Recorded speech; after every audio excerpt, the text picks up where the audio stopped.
Comics Pro is um, is people just like you who want you to win. They want to. They're in the same boat. We're all bailing water at the same time, and we're all trying to figure out how can we make this boat go faster? How can we rise the tide underneath us? How can we have civilized conversations that benefits everybody, not just the retailer, but also the publisher and also the distributor? We are not enemies, but we should not be enemies. But we need to have uh, the discourse. We need to have um, to a degree of cooperation. I don't want to alienate any of my constituents, but but um, everybody needs to sell more comics at all the levels.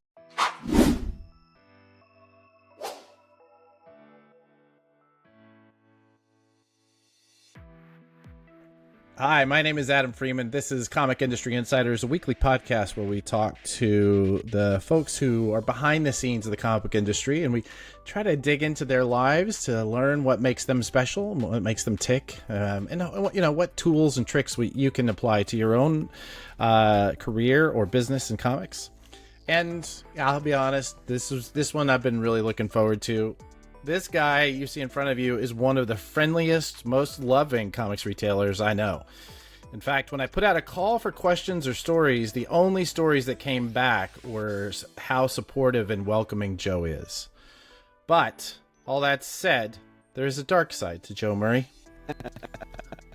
The owner and operator of Captain Blue Hen Comics in Newark, Delaware, and the newly named president of Comics Pro. That's right, Joe has a punning problem. Oh, I do. In fact, I really doubt that we're going to get through this entire interview without a pun so bad it will do some migraine level eye roll. So please, audience, be warned. This is like this is worse than flickering lights going to induce. This is going to be real bad. Friends and neighbors, the walking metaphor generator that is Joe Murray. How you doing, buddy? I'm doing all right. How are you? Happy to be here. Is excellent. I would like it noted that I love the fact that you're shooting this from behind the counter of Captain Blue Hen. It's obvious that this is where work is happening. You guys are doing the stuff here. I wanted to do in my office, which is equally messy, but I had actually cleaned it up a little bit. So it would look nice. You would have seen all my inspirational little phrases from my Inspiration a Day calendar up there and everything. But so I'm not sure if I got any passwords or anything showing up here, but I mean, if you do, we'll see. It'll get out there, so make sure you scrutinize later. I do have our list of band names that we keep coming up with and album titles. We keep that around here, so I can. Oh, okay, excellent. We might have to read into that a little bit later.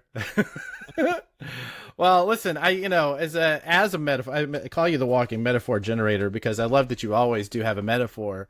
But I think as a metaphor for what this show has become, the behind the counter of your local comic shop is perfect for this. Mm-hmm. Like I think I might, if we ever do create a website, I might just take a still and make that make the background title.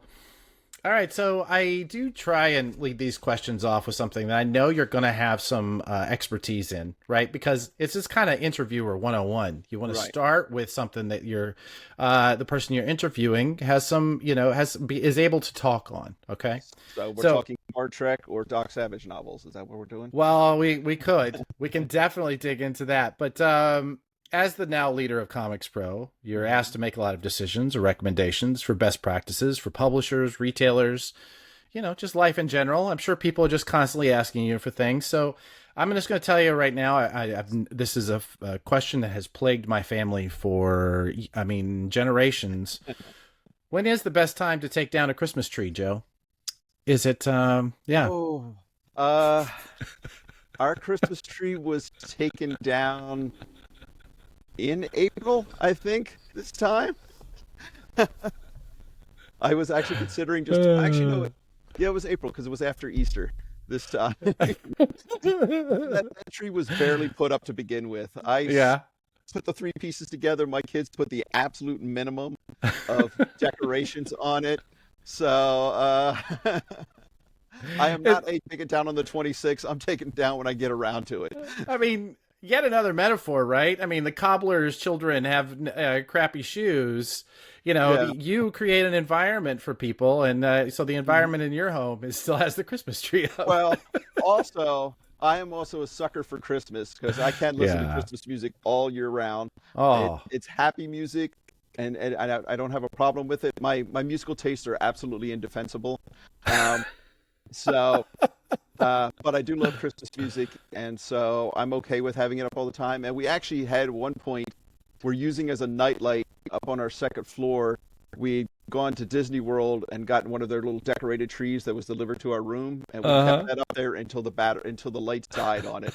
And I still have it, and I'm trying to cut out all of the old bulbs, but they have those things wired in there. You just end up bleeding from your hands trying to get all of this stuff out because they did such a good job on it. So I got to still resuscitate that. So So yeah, the red and green is really just your own blood, sweat, and tears, right? It's yeah. I yeah, think these were yeah. clear lights. I think this was clear lights, but yeah. So I'm okay with the Christmas tree up all year round. I What's actually use a it as my light. So favorite Christmas song? What's the first thing you got to hear every year? Yes, putting you on the spot. actually would probably be the oh, what are they called? It's not the Fabulous Thunderbirds. It's a they wear luchador masks and they Oh, yes, I can't remember their names, but that album is my favorite. At the moment, I actually have it on my phone somewhere here, I think. So yeah, I can't find it to save oh. my life, but We'll look it yeah. up. We'll look it up and put it in the show notes so Hmm. everybody can. Yeah. Yeah, I What mean that. song? Um, Actually, I like their little drummer boy version. I'm not a fan of that song generally, but Gotcha. their version of it is actually pretty awesome. And now there are two songs that I will trample the elderly or children to get out of the way to turn off. I will not listen to Grandma Got Run Over by a Reindeer or Christmas Shoes under any circumstances. So, Fair. Fair. All and right. and Yes. if you're a fan of Red Dwarf, do you remember that show? Oh, of course I remember Red Dwarf. Yeah. Take the Red Dwarf, listen to the theme song to Red Dwarf, Uh then huh. listen to the Mariah Carey Christmas song. Same music, same song. All right. You're blowing my mind. Okay. I'm going to look that up. The start of them, exact same. See, look, we're 5 minutes in, and already we're getting some gems. We're getting Hmm. this is why you come here to this podcast, folks, is to create these kinds of memories. So, speaking of memories, so tell me about your folks. Tell me about your life before retail, before comics. Like, how did you grow up? Uh, I just I grew up in Smyrna, Delaware. Graduated top of my class there. Was interviewed and said I was going to just do the starving artist thing and be dead by the time I was 32. And that Shakespeare was just the Spielberg of his day or Roger Corman of his day. Full of Uh, full of just nonsense. Went to the University of Delaware, got a degree in English, and all the job prospects that opens up. Um, so I was given a tin cup and some pencils and a certificate that said they would revoke my diploma if I ever turned down a free meal. Um, Fair. so didn't kind of aimless for a while. Had my blue period following college, and then I started working here at the store in '92. I had been shopping here since I started college, um, and I, insinuated myself into here and was hired just before the Death of Superman went on sale. So I worked. That was one of my first days working, and then that was the boom period for all of comics. The owner was a high school teacher who was, like most public school teachers, is loving to find an excuse to get out of teaching. um, and so at that time, money was good enough that he was able to sort of step away. And then the bubble burst. And so he had to downsize. And even though I was the least senior member of the staff, I had kind of already sort of taken control of things. So I was kept on. I do remember being sort of not necessarily lazy. You know, I had a good work ethic, but I was just sitting here one day, not having anything, not really doing anything, just watching TV or whatever. And this little switch went off in my head and it said, "Hey, I could get up and do a lot more work right now." And then from that point on, it became, I don't know what flipped that switch, but that switch was a problem for a long time. um, and so, so he went back to teaching. So I was pretty much running the place for a number of years. I got involved.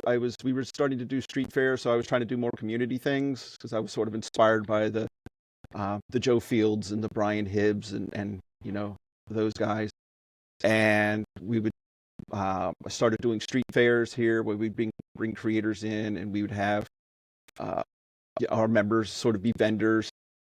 We had the great comic retailer magazine, so you could actually get that industry directory and call people up or email them. Did we email them? We could write them. I don't remember the timing. It's a whole lot of phone calls. I Yeah. remember. I remember having to use that industry directory and make a Mhm. ton of phone calls. And Yeah. so, you know, not knowing enough to not know what I could and couldn't do, I was reaching out to people to ask for stuff and, you know, starting to um, start these relationships. And then in 2001, uh, I got invited to the DC RRP. That was right around the time where I was sort of hitting the ceiling at work and was going to have to decide whether to try to buy the place or branch out on my own. Um, I much preferred buying it.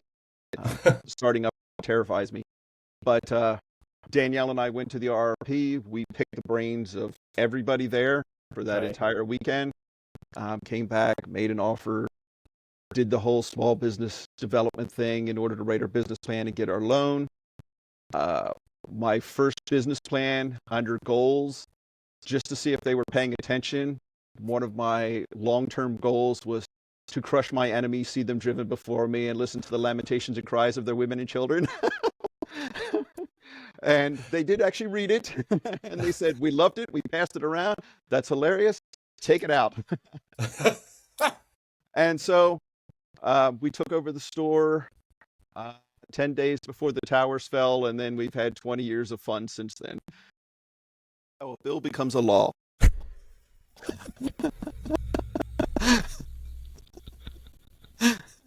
That's it. I'm leaving that in. Steph, I'm going to say this to you and the audience. We had a little technical issue, and I had to fix my microphone. And the whole time that we were gone, Joe here essentially gave us a full poli sci lecture. It was incredible. I have to say, he did learn something with that English degree. I really wish that knew when the problem was going to go, and so I could have begun that with, "So there I was, buck naked in the Congo," and then everything goes out, and then I finish with, "And that's how a bill becomes a law." Oh, we can make that happen, buddy. We can make that happen. The magic of editing. Just a montage of me gesturing.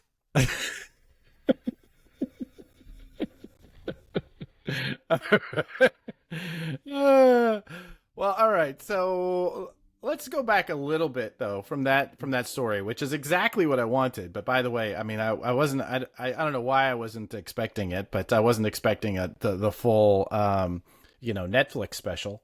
But let's go back a little bit. Why comics? What brought you to comics to begin with? Were you like an avid reader? Like Yeah, what? I've been reading comics since my first comic was given to me by Jay Diaz in the first or second grade. It was an issue of Avengers, and happened to go to the newsstand and pick up another issue of Avengers, and it was the next issue, and it finished the story, and the little light went off in my head. And then instead of having the fantastic, I was introduced by the coming of Galactus or this important issue or this key issue, I was brought in by all the toy tie-ins, the license titles, Shogun Yeah. Warriors, Micronauts, and Rom. Space Knight were the ones that brought me in. So, Yes. I so remember that ROM comic. That was awesome. yes, the first 50 some odd issues. Then it became my horror comic, and even though I have all of them, I still haven't finished reading the last 15, 30 some Yeah. odd years later. So, Yeah. mhm. Well, that's excellent. Why is your so Is your wife the owner of record of Captain Blue Hen? Well, we're together. Together. We're a Okay. corporation. I got you. Yeah. So you're a true partnership from the beginning then. Yes, absolutely. Her folks And helped put up some of the money and everything. So I got you. All right. mhm. Excellent. And you were already married though when you made this decision. Yes, yeah. And you guys had met before college was ending, after college? Um, What? I met her probably at the tail end of college for me. We were working together. In there, I also was an assistant manager at Kinko's and also the guy who did all of the copyright negotiations for Professor Publishing and stuff. So I learned a little bit of business and stuff Mm-hmm. there. And so she was hired a year or two after me, and then at some point she decided I was going to be hers, and then she just stalked me, took me. So You I didn't you have didn't I have a didn't have choice in the matter. I did not have a choice in the matter, but I'm very happy Uh-huh. that she did. That's So, wonderful. And mhm. you were married after college, or Oh yeah. I was I'm curious because there's a 3-year gap between you essentially leaving college with an English degree and buying a comic book store, right? And so what I'm curious about there is that obviously this no. partnership with your wife, There's right? a 3-year gap between me finishing college and starting to work at the comic shop, Oh, okay, and then gotcha. 9 years of working at the comic shop before buying the shop. So during You that know nine what? years, we got married. Yes. I have to apologize to our researcher Anthony Militano, who did Hmm. tell me that. I just Hmm. didn't didn't pay attention. It's right here. Right. So Hmm. awesome. And so tell me about that first year. You owned an established store, right? It was And yes, so we didn't tell everybody right away because we didn't want people automatically. There's a yeah. lot of resistance sometimes necessarily because people get used. Everybody who works at a comic shop has their own fans. Yeah. So like I have my Jason has his fans and Dave has his fans here and Paul had his fans, and so you didn't want to sort of disrupt that. So we wanted to already be working, had the transition go for several months, so that way when we did announce it, people can't say, "Oh, well, everything's been completely different," because they hadn't noticed it. Right. So we, um, so that first year we did a lot of stuff about, we did the painting. The two of us are here. We're kind of fixing things up, doing all of that kind of stuff.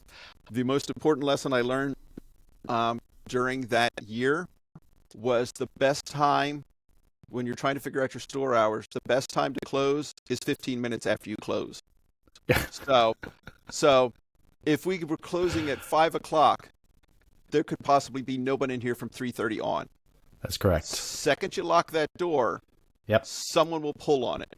And not as it just like would they pull on the door at 5:15, but if we were here until 11 o'clock at night painting, we wouldn't lock the door, and just in case somebody happened to come in, we would not see anybody for 7 hours, and then we would click that door, and within 2 minutes, someone would pull on that door.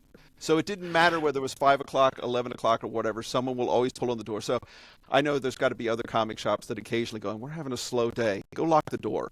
You know, all the little cheats you try to do to boost sales, like I'm going to That's drink a right. whole bunch of water, and I know I'm going to need to go to the bathroom, or I'm going to order lunch right now, and I'm going to, or I'm going to be short-staffed, or I have a whole lot of things I have to get done. So all those little cheats you try to do to boost sales a little bit. Uh-huh.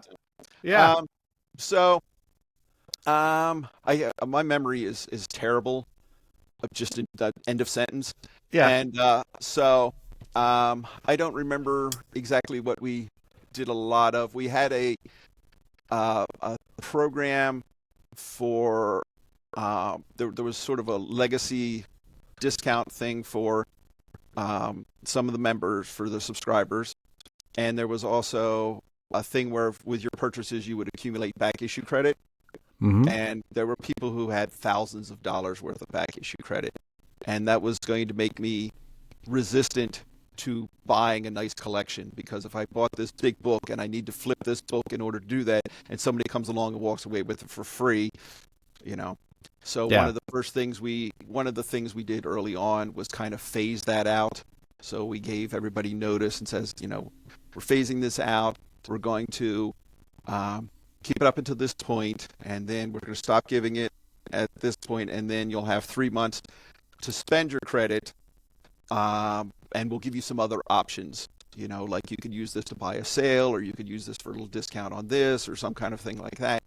And we didn't really meet with any resistance to it. So I think a lot of stores who think that they have to do discounts or some kind of programs, that you may not have to do that. Right. But I was still shocked by the sheer number of people on the very last day, at the very last minute, rifling through back issues on, New Year's Eve of that year. And so, I'm not. I am really not shocked. I think that's no. that's a really great way of creating a sales day, right? Mhm. Is you create a program and you end it on the day that you want the sales day, and so everybody's rushing in to spend their money. It was. I mean, so we gave away a lot of stuff, but it Yeah. just. But I mean, I think we were pretty fair with people. We gave everybody sort of options. We didn't want to just do it cold turkey, and we've had to do that on occasion in the past. Where we're gonna have to phase out discounts here. We're gonna have to do this or whatever, because it's a money game. It is. Do you want the store here? We have to do these things. So. Yeah, absolutely. Absolutely. All right. Well, it's interesting. And as I look at your timeline, how much it reflects on my own. I did not, graduate with an English degree, but I did work, start working in a comic shop in 93, 94 in that area. And then bought the comic shop with my then wife in 2000. Which I remember meeting the two of you. I think, I don't know, did you do the RRPs? We were never at RRP. No, I threatened to crash the RRP once. I remember meeting you at some event at some hotel some years ago when you were still married. Yeah. So yeah, I'm always curious about, obviously it didn't work for me. So I'm always curious about the relationships for whom it did work. We just had an interview with, Chip Mosier that just went live, and in it he was talking about how he, one of his early jobs was working for Cecilia. I can't remember Celia's last name, but she and her husband Jeremy now own Titan Comics in Dallas. Right. He grew up. Shore. He started working, and Jeremy Shore started working with her in Houston, like as a kid, right? And so, just the idea of these relationships that last through comics, almost in spite of and because of, right? Always interesting to me. Well, Danielle and I, it was density that brought us together. I would have to say that we could sort of tell. She was reading comics too. She actually used the staff who were here at the time to kind of have them push me into going out with her. But when we both brought 2 full collections of like the ElfQuest, the beautiful Father Tree color ones together and everything, so there was a lot of duplication and stuff. So there was, and then early on in the relationship, there was, I was the one who was on the sort of collecting hamster wheel. Sure. I've got to get all the little Happy Meal figures, or whatever. And then we went to this giant toy show, and I just said, no, I got to get off of this. And I just stopped kind of cold turkey, and then she immediately took off collecting all kinds of stuff. So, and then eBay was invented, and then she went a little crazy on eBay. But she's our bookkeeper. She's staff. Or she's the one who can manage me when in the past when the staff would go, right, Joe's a little unhinged, right? They could call her in and put the brakes on me or whatever. Closing the circle of her using the staff to control you. Yeah. Right. So I see that. Yeah, that's good. Mm-hmm. So it's funny you mentioned your business hours. I'm going to just jump all over the place. I hope you don't mind. One of the questions that Anthony brought up was this list of hours, and I didn't notice. Our hours are not easily rememberable. Monday noon to 4, Tuesday by appointment only, Wednesday 11 to 7, Thursday noon to 6, Friday noon to 6, Saturday 11 to 5, Sunday noon to 3. Yes. A lot of time was spent trying to figure out when we were actually profitable, when people were actually coming in, and on the weekends it drops off. during the winter, once daylight savings time hits, evening sales just plummet. Yeah. And a lot of that was also coming out of COVID. We had, uh, my staff have been with me for a long time, and part of that is just being able to offer flexibility. Uh, you know, most of us have kids, so there's even though soccer's not real, Jason has to take his kid to soccer games all the time and things. And so coming out of COVID, people really weren't, we'd be open to 6 or 7 and we wouldn't see anybody. So we started um, closing a little bit earlier. And Mondays and Tuesdays were just dead. It didn't make any sense to pay somebody to be here for it. Mondays were open because we're unpacking the books. We're processing the stuff. We're going to be here anyway. Tuesdays, we have errands to do. We're here a little bit, but we can't guarantee what time we're going to be here. He's got physical therapy. I've got to do this. I've got to do that, or whatever. So I wish we could go back to the sort of normal hours, but that would just be a lot of staring into space sometimes.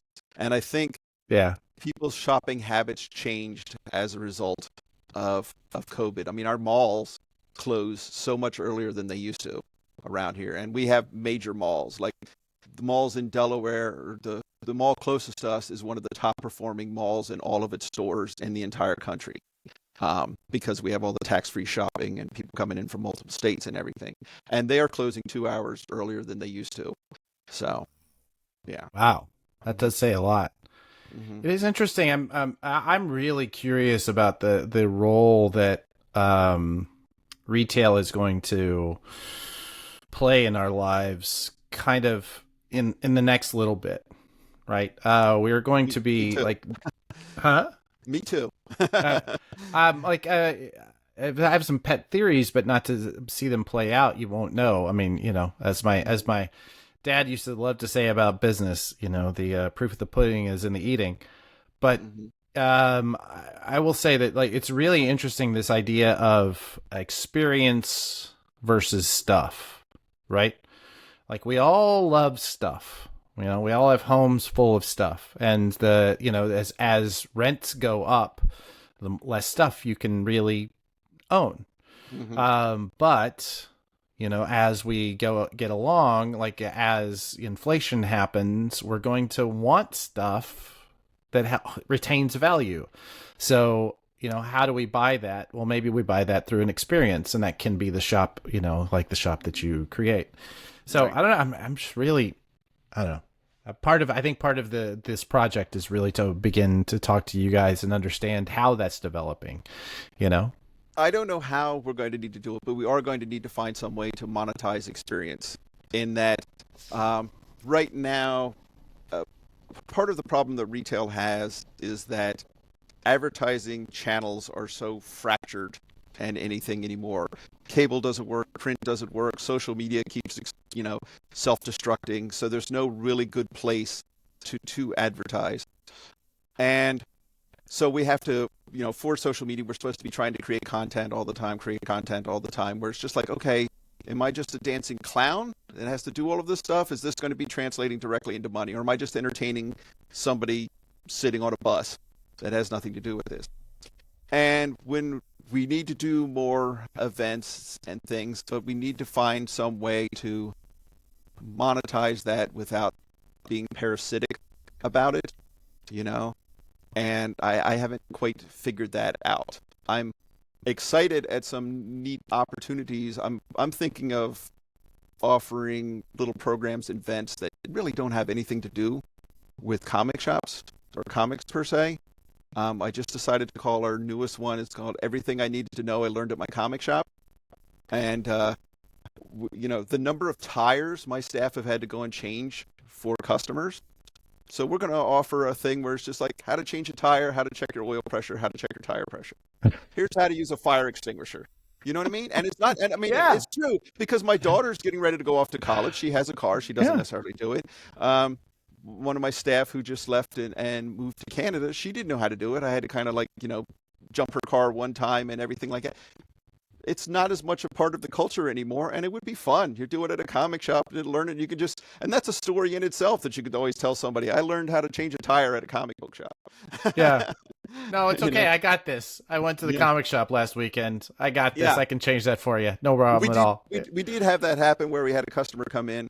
The tire had just gone flat. There was a big nail sticking in it, and they're like, "Oh, we're gonna have to do this. We're gonna have to do that." And while the husband shopped, I set her up with the like the audio shop next door. They were able to change her tire or plug her tire in like 5 minutes, and he never even noticed. You know, we're like full service comic shop. You are done. So, That's excellent. mhm. So I did want to. You talked a little bit about your staff. You're staying open, because your staff. Part of the challenge is soccer and their lives. And I'm going to tell a story. This is a story we can completely edit out because I might be violating a trust here. So Okay. bear with me. But there was a time when I first started this company where you came to me and said, "Hey, I'm looking for a coach. I'm looking for Right. somebody to kind of look at my business as a business and Mhm. coach me through it." And and luckily you trusted me enough to have me Right. come in and hear you out. Mhm. And I will tell you, I looked through, we talked about your business and I gave you some recommendations. And I don't know but look back on that, if I'm completely honest, I don't know that I gave you my best work because this is the first time anybody asked me to do that. So, but one of the things I remember very clearly about this is you telling me, look, business is down at the moment, and the money's just not quite coming in, and I'm having to manage some things with the money, and I got to figure something out. And I said, well, it seems obvious to me that you are overstaffed. Right? Mhm. Maybe it's just time to lay somebody off. That will at least mitigate some of your outgoing. And you're like, no, that's a hard no. They Yeah. have families. I got to take care of them. And It's it stuck with me. It stuck with me. Your loyalty to your staff. I mean, even to what I saw as the detriment of your business, I think it's commendable. It's definitely notable, right. right? Yeah. I like to invest in people, and I also sort of acknowledge that while this is what supports my family, it's also just a very entertaining social program. Um, that's um, keeping some people off the street, myself included. Yeah.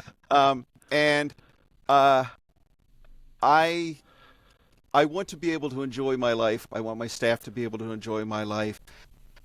Running a comic shop these days, and even working at a comic shop these days with some complex point of sale systems, or changing distribution, changing Yeah. distributors, and everything like that. It takes a long time to get somebody up to just having the detailed knowledge in order to do the stuff.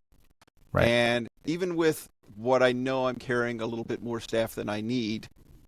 There's days where we're just like one COVID test away from not being able to open that day because somebody's like the first week of July. It's just basically going to be me and a brand new hire because of vacations and somebody having to do this stuff, and we have a bit of staff changeover this summer for a variety of reasons, and so you can't just sort of throw somebody in there and trust them to run the store because comic shoppers, I love them, can be a little bit high maintenance.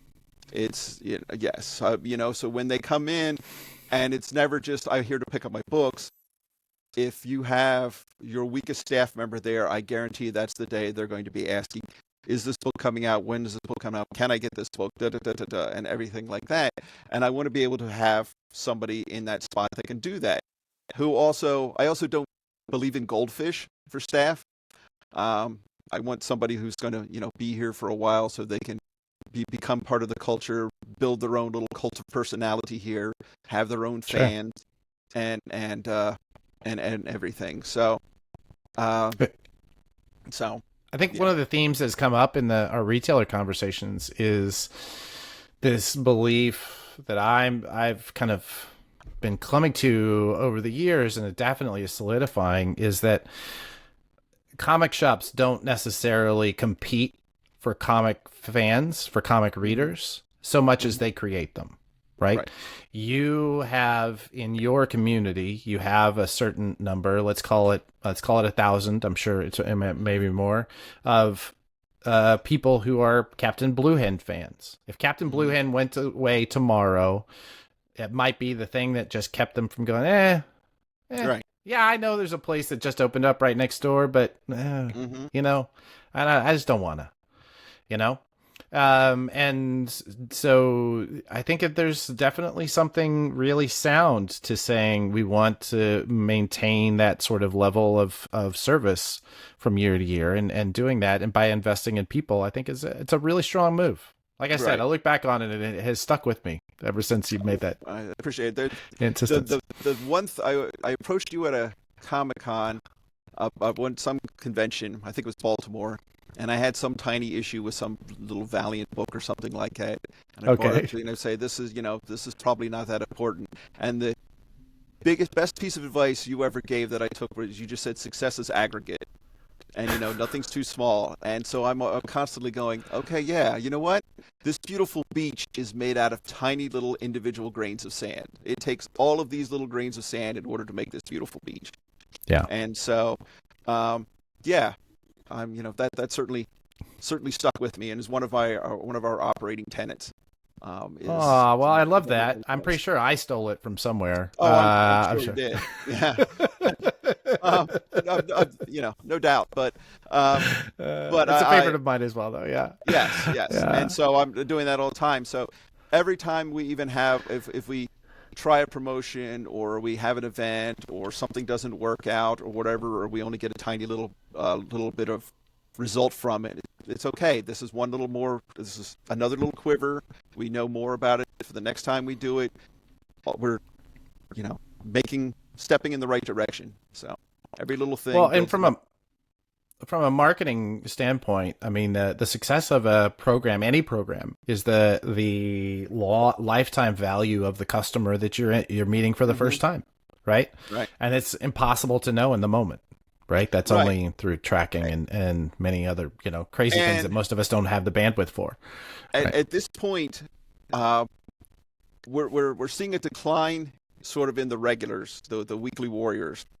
Uh, they're not buying as much. They're not coming in quite as much. And where they would usually dominate sales, a few days a week, now they're pretty much kind of only dominating sales maybe one day a week. And the rest of the time, it's new faces. It's, sort of not regulars and everything. And you kind of need to figure out how you have to have a good sense of identity of your store in order to be able to approach those people and win them and give them the experience. Um, and knowing that even if you do not make that sale, hopefully they will say something good about you the next time, somebody asks about comics or kind of passes through. So, Right. No, absolutely. So let's dig in just a little bit there. You're saying you're seeing a decline in your Wednesday Warriors, your regular weekly right. people who are And picking up monthly books, right? that's economics. It's the economy. It's a little bit of malaise in some of the product. You kind of have to. It's too many exit points from titles. When Mm. I was first starting out, there was so much inertia in comics. Like if you were a Punisher reader, you'd keep even reading, even though he was now Frankenstein Punisher, or he was Punisher who was an angel, or he was whatever like that, because you know that this Yeah. was going to. You would keep reading through the Chuck Austin X-Men, even though they were god awful or something, because you had a run of X number of issues and you don't want a gap, right? And now, aside from making it impossible to file away your back issues, if Uncanny X-Men only lasts 14 issues and then it's another 12 issues and then it's 16 issues or whatever, um, uh, you're kind of thwarting that sort of inertia-driven reading or um, character loyalty reading. Um, Sure. so there's some of that, and then also, comic book readers get older. They do get married. They do have kids, and or the worst thing anybody can come into us is saying, we just bought a house. I'm like, oh, great, you're going to be closing your box out. Okay. You know? So what you're saying is the best way to keep comic sales up is to keep home ownership low. That's what you're saying. I get it. I understand. Just to suppress marriages, to suppress children, to suppress home ownership. Keep them in their lane. Keep them as loners who want to, fanatical loners about characters. Now, For the good old days when the geeks were the outsiders and they only had us. right, exactly, right, exactly. And so we've lost a little bit. We've lost a little bit of that edge. We need to get back to being where tomorrow's big thing is happening here today. Yeah. So like, when we were the ones ahead on Walking Dead or different things like that, and it's getting harder and harder for us to do that, especially in a format now where there's so many competing formats where you can binge something or you can go back and watch all of something. But streaming is going to self-destruct sometime soon anyway, so we'll be back to a whole new model within a couple of years. So. And comics will no doubt find its place in that whatever that thing is next. Comics, periodical comics need to change. And I don't know exactly how to do. I don't think comics are going to die by any stretch of the imagination. I think periodical comics need to find a way to pivot that they haven't found yet. And I think that retailers also have to be willing to allow it to pivot, and not shoot down something new because it is different. Right. And realize that this might be appealing to a different audience that we don't necessarily know how to interact with yet. We need to find the way to do that. So, how do you, we're going to get into your role as the new president of Comics Pro, but how do you, as a leader, you have a leadership title. That's a big P, president, uppercase P. I went from Captain Blue Hen to Fleet Admiral Blue Hen. So. How do you take that on? How do you, is there hope for teaching retailers that idea of inviting new groups, of learning their language, right? I think there is tremendous hope for it. I see myself as sort of the tail end. I am very envious of all of those who have come after me, because I see so many cool stores with great identities right out of the gate. With great, they've learned from everybody else and they've established their identity, right from the word go. Aton, Katie Pride, Goblin Market, which I just was listening to the interview on that. So many of these stores, aren't they wonderful? Oh my gosh! I am completely envious of these stores. Yeah, and me know too. that I can't. It's very difficult to rebuild the boat while you're on the water. Like my business model is as much accretion as it is by planning, right? By design. And so I would be building a faster ship, but I'm so busy bailing out this hold. Yeah, exactly. I get it. Yeah. And so while I would be terrified to try to open up a new store, there's so many of these new retailers who are definitely going to be the future of the comics industry. To have a particular, not necessarily case study, but Joe Field of Flying Colors is going to have to move after 40 years of the thing, and right. It's the decision whether do I close for good or do I take this big risk to move these things. And while I am terrified for him, I am also really excited to see what he's going to do with this kind of opportunity. Years ago when I was in, to have a new blank sheet of paper to say, okay, this is the kind of way I want to do it. And I hope that he has young staff to kind of help him out.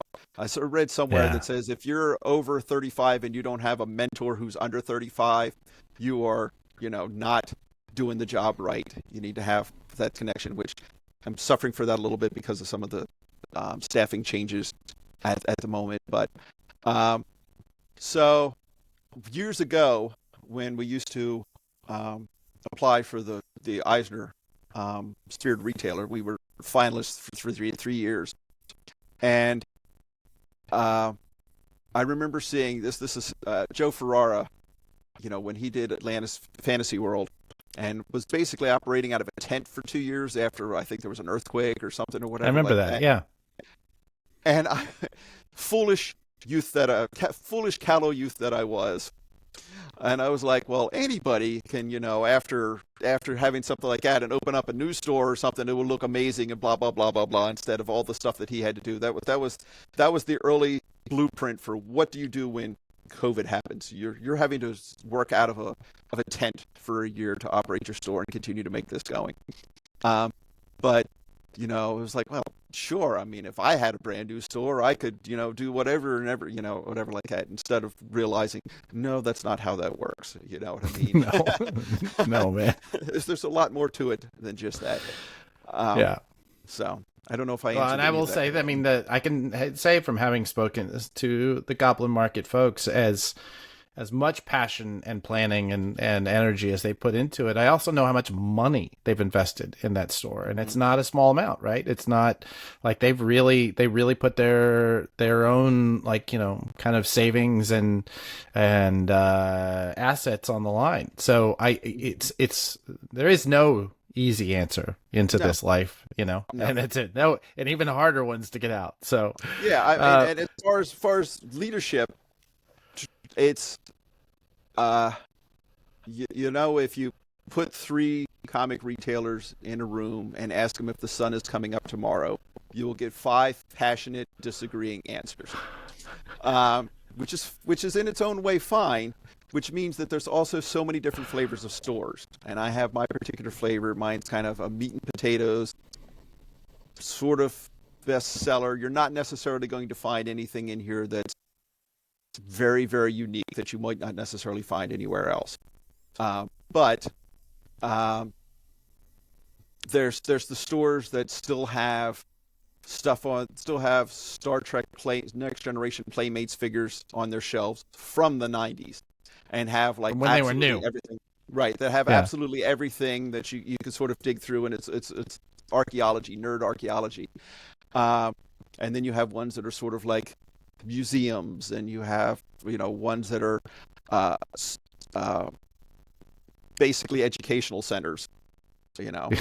Sort of like Bat City and Shannon and everything like that. And all of them have. And then there's your CGC stores and your not CG stores, and I don't have any back issues, and I just carry one long box of everything like that.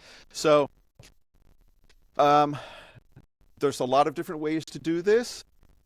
There is no one straight path through all of it, but the main thing is you have to be the bamboo which can bend in the wind. You have to be flexible. You have to go, okay, I can make this work, but I need to try something new. And also accept that there's a different way to do things, and I may have to do some of that in order for, me to continue to be able to do this thing. And also acknowledge that I have a knowledge gap here, so I need to staff or learn or crowdsource that information via your friends at Comics Pro, or whatever, in order to learn these things. So I am not the greatest at always following through on my grand ideas, but they're all aspirations. I don't really do to-do lists as much as I do aspirational lists. These are my aspirations for the day. I hope to be able to get these things done. And aspirations are goalposts that will guide you down the field. You may not be a straight line, but as long as you can keep those goalposts in view, you're moving in the direction you want to go. And so while I may not have all of the programs lined up, I may not have my library stuff may have taken a little bit of a hit during COVID. I know that's where I want to go. I'm going to keep putting the pieces together, and eventually it's all going to come together. And I have to have some faith in that. And I think as an industry, we're going to be able to do that as well at some point. So I think one of your assets as a retailer, as a business person, is your willingness and seeming need, right, to experiment You are an experimenter. Yeah, as long as I've known you, you've come up with some new program, some new way of thinking about things. Yeah. I literally have my high school varsity jacket that has Experimentor embroidered on it. That was one of our nicknames in college, and I never put those two together. So, That's um, wonderful. you know, Well, yeah. can you tell me a little bit? Tell me about, give me let's say your biggest innovation you brought to retail, the thing that you're proud of, that just is like, this is the thing that many other people should be doing, or this was the one solution to the problem that I did. Actually, think about that one for a minute. I'm going to give you the easier one to answer. Okay. Tell me about the most spectacular failure of something you've experimented with at the comic shop. Okay. This is I have never wildly succeeded because I am very self-limited. I am almost as fearful of success as I am of failure. I will acknowledge I will acknowledge that I plan to fail, which doesn't make any sense because Yeah. I have not particularly failed at anything in any meaningful or really detrimental fashion. And I don't mean Hmm. that to say cocky, but it's also because I also am a bit risk averse. So if I'm not really risking a lot, then I'm not really losing a lot if it doesn't quite work. So, Okay. but the planning to fail thing is something that I've been trying to address, which is okay, we're going to try and do this event, or we're going to try to make this change, but I'm also going to make sure that there's a clear exit, that there's a way to bail. And I don't, and that's a detriment because there's sometimes where I just need to commit and go whole hog. Let's throw this way into it.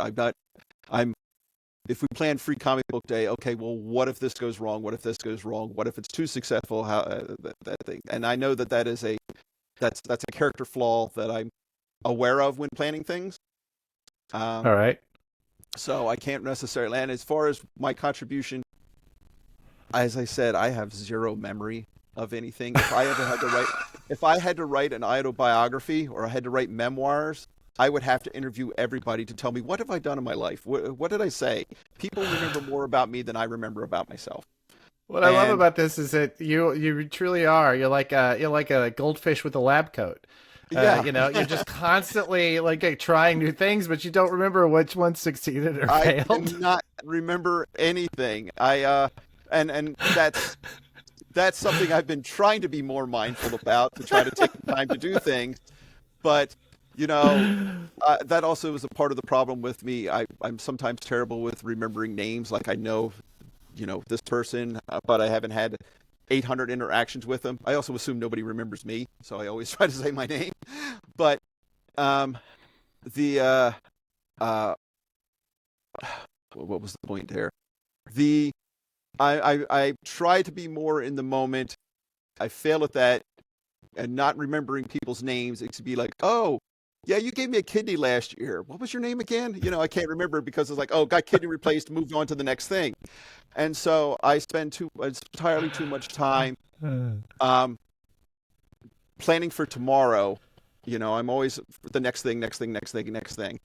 And so Sure. in the short Guilty. I'm term, guilty of that. You in should the see my short term, calendar for this week. Every minute's already planned. Every minute. Yeah. in the short term, the best thing I've told people was to buy Bluey stuff to sell at their stores. I was one of the earlier adopters of that.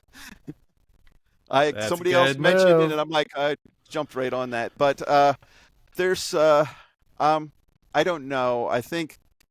Uh, I think I'm a strong believer in uh in you need people, um, both at your store that you can count on, that you can support you, that have varying strengths.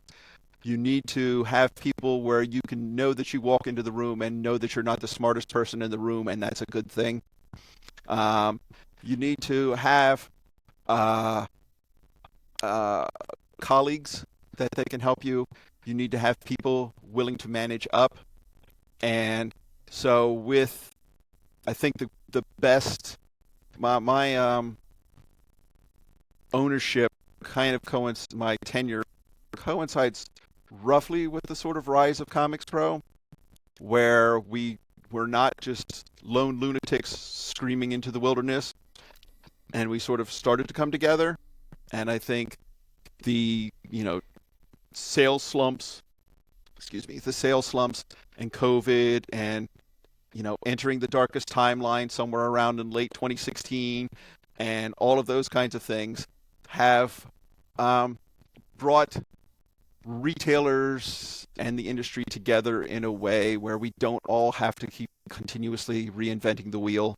We can shamelessly and happily swipe from each other for to and it's not in a way to sort of undermine somebody else, but to sort of grow all of us, Yeah. Yeah.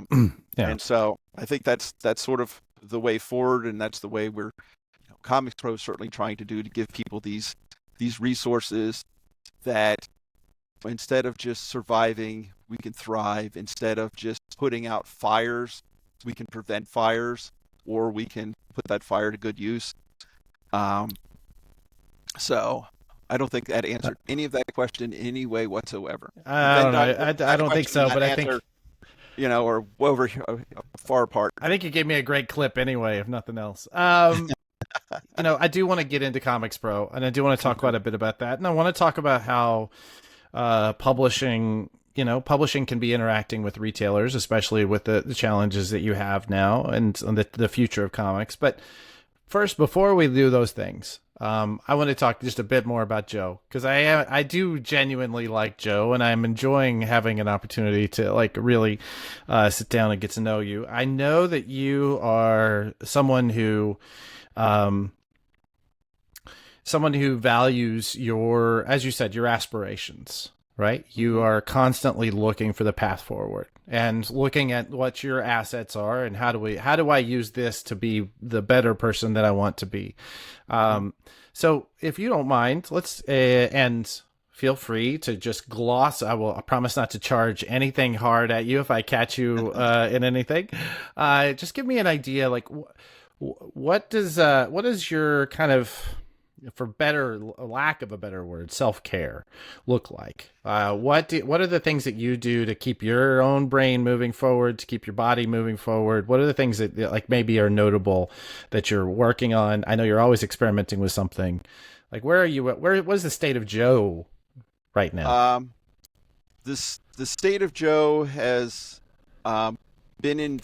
The state of Joe is finally getting comfortable with Joe after a lifetime of not always entirely being comfortable with myself. There's been that can be the value of being men of a certain age too. Is that at some point you go, right, yep, this is what I got. Well, there is some element of that. There's certainly some element of that, but I would not have been able to a year or two ago would not have been able to accept the position as president of the board because I wouldn't have been ready. And in the last year, or in the last several months, a bunch of things came together to make me the person who said, okay, yeah, I can handle this. And so, there's therapy, just talking things out.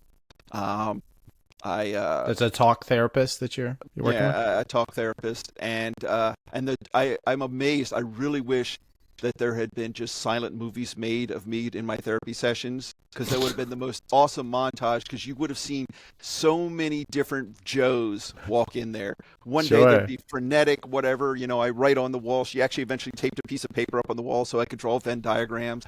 One day I went in there and mathematically proved that the universe was out to get me. I had I showed it, and I had the math and everything, right? And so different iterations of me. I have for years there was one where I have a laminated. This is where Joe is on the stress level thing today, and it begin with the simplest thing was meet reasonable, achievable goals, and then lost control of destiny. Destruction of the earth, worse. You know what I mean? And so, there was therapy, there was meditation, which at this point I'm kind of sort of cheating the app just so I can keep the numbers. So I'll sort of run it while I'm not listening to it. But at least I know the methodology of it. So when I need it, I know how I can kind of pull on it as I need to kind of calm down or to be in the moment or to not panic. There's my fitness journey began 9 years ago. I think the reason Danielle does not give me any guff about the money spent with a trainer is because she just doesn't want to have to carry things. And so when we went on vacation and I'm having to carry everything, she wants, I'm trying to offer her trophy husband quality at first husband prices. So it may be a participation trophy, but still it's a trophy nonetheless. Yeah. So I would definitely say exercise is, absolutely vital because it is as much mental in that it's an opportunity when I'm, hanging out with my trainer, I'm doing the thing. It's an opportunity for you to go and do something where you're doing something good, it's something necessary, it's something no one can give you any guff about, but it's also you yielding control. Like, I don't have to think for the next hour. Somebody's going to tell me what to do, and I'm doing something good by having that happen. And it is amazing. And when I hit that certain age where you wake up in the morning and you go, what did I do during the night that made that pain happen? And when you actually, it takes years to eventually get to that point where I woke up one morning and I'm like,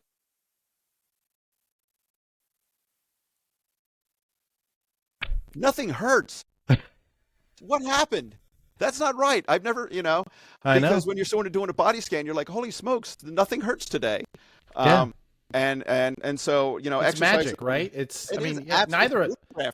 Neither of us are tiny people, and the fact that I walk around every day without constant back pain that every other guy my age seemingly has, I feel like is 100% because of the work that I'm doing. Because of that, there's no way, it has to be that. I have to drive the kid to school, and that's usually like an hour and a half round trip. And for the longest time, when I would get out of the car after that trip, it looked like the evolution of man, where you start out hunched over, and then eventually after about 3 steps, you're upright again, Yeah. So Yeah. I really wish the doctors had told us that diet and exercise works. I don't know why they've been keeping that secret for so long. It's really annoying. It's really very annoying that they would do that. Yeah. A character flaw is, though, that I do not have a hobby. And I have not been able to find a hobby for years. So I'm still trying to work on that. But what happened when we entered the darkest timeline and I got, the world was just overwhelming. Yeah. I said, okay, here's what I'm going to do. I am going to, seal all the eggs, make sure, check all the seals on the ship, the Joe ship. I'm only going to concern myself with things that are within my grasp or things that I can actually affect or touch. The rest of the world can take care of itself. I'm doing all the right things, all the right people or whatever in place, that within my sphere of influence, just operate and do the best I can within my sphere of influence. And I want to try to make the world a better place. And I want to help people make the world a better place during that time.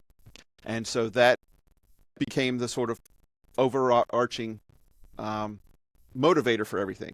Now, of course, being a middle-aged guy who overthinks everything, I eventually took that too far to my own detriment. Where I was taking on guilt, responsibility for things that over which I had no control in other people's lives. I finally learned the proverb, "Not my circus, not my monkeys," Right. which I'd never heard. And so coming to that realization and having that breakthrough in therapy, going, okay, yes, you've taken this a little bit too far.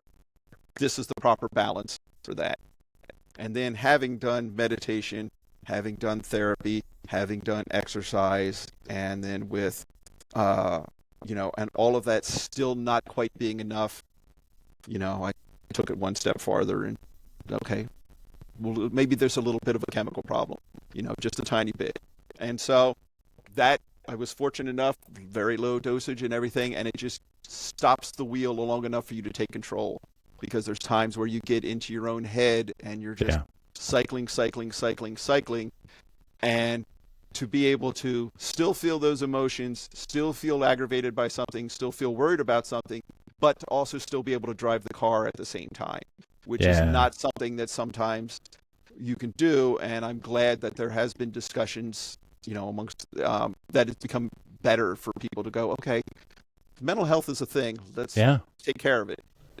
So having a midlife crisis, coming out of that, um, I had finally got COVID after 43 months and had like 2 weeks away from the store, and nothing burned down. The staff did a fantastic job. I'm like, okay, I can step back from that a little bit, and things that made me go, okay, I can put myself in a position where I can take care of the store, and I can also be confident that I probably have the skill set to help in Comics Pro and be able to do this job. And then immediately on day one, I said, okay, I'm just going to sit here. Y'all do the job. I delegated. So, Well, we're almost to the section. I definitely, before we leave Joe, the corporation of Joe, I do want to talk about two things that I know that from having conversations with you, that have been a factor in your life. There's been a lot of conversation on this show about the retailer conversation online and how sometimes the cure becomes the disease because of the dosage, right? Basically. And I know that you made a specific choice with the people that you wanted to be interacting with that were, essentially became, the biggest voices in your head, because these are the biggest voices that you're reading.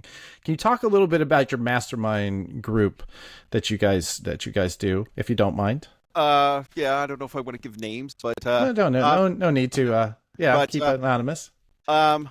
Well, it also became a bit of a Black Widow group because we've had a couple of stores close during that time, and I'm like, one of them closed right even before we opened, before I asked them, and I'm like,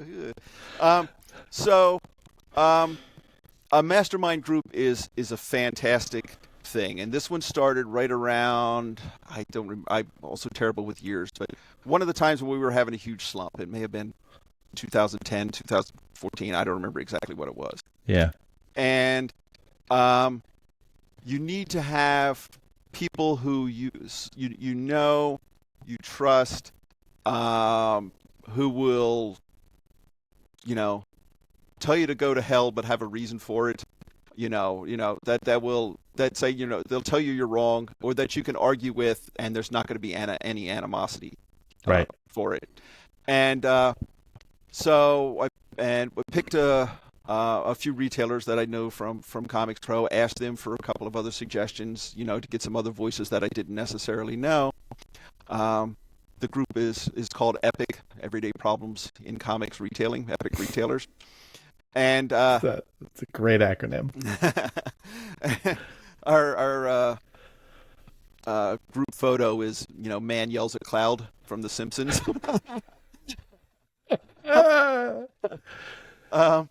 And so there's times where you need to ask a question and say, hey, look, I'm having this problem with my staff, and you don't want it to go outside.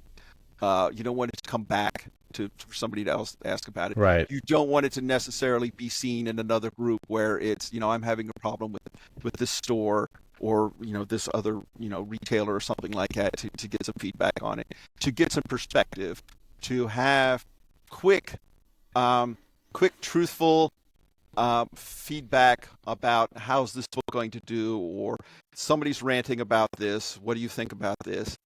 And I absolutely, those guys got me through so many rough times, and we've spoken to each other about that this group has helped. And we also made sure, aside from being veterans, we made sure we brought in like a newbie or two that we felt we could sort of help. Yeah. And we probably do need to kind of expand it out a little bit. But it's incredibly helpful, and I think everybody should find some little group to put together for that. It's amazing. So. You mentioned mentors, and that was another question I wanted to ask you. Or you mentioned mentoring, I guess, more to the point. Who do you think of as mentors? And they can be like, they can be, you mentioned Joe Field, you mentioned Brian Hibbs earlier. They can be those people who are on the ground, or they can be even like, well, this new word everybody's throwing around, parasocial mentors, right? The writers, the researchers, the podcasters, those kinds of people. Who would you say are your biggest influences inside and outside of comics? Inside comics, I was raised by the generation of Joe Field, Joe Ferrara, Brian Hibbs, Roy Root, Dave Wallace. There's, I'm sure, a number of even Phil Boyle and whatnot. And then we've got Car D'Angelo from Earth 2.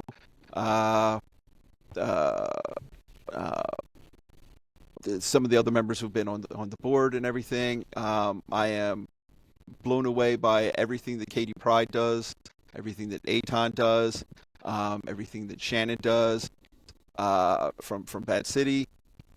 So outside of comics, Ted Lasso. I would have guessed that. Just some of the references have been obvious. Ted Lasso. You actually helped me a great deal. Even and you are.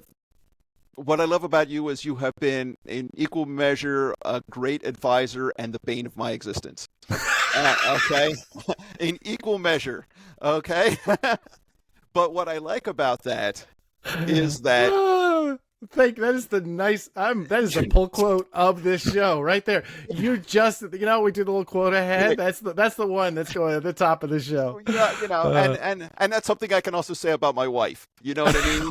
Wow, I'll take it. Your loved one, the loved one that you chose, is also your greatest pillar and your greatest aggravation in equal measure, and you need that because.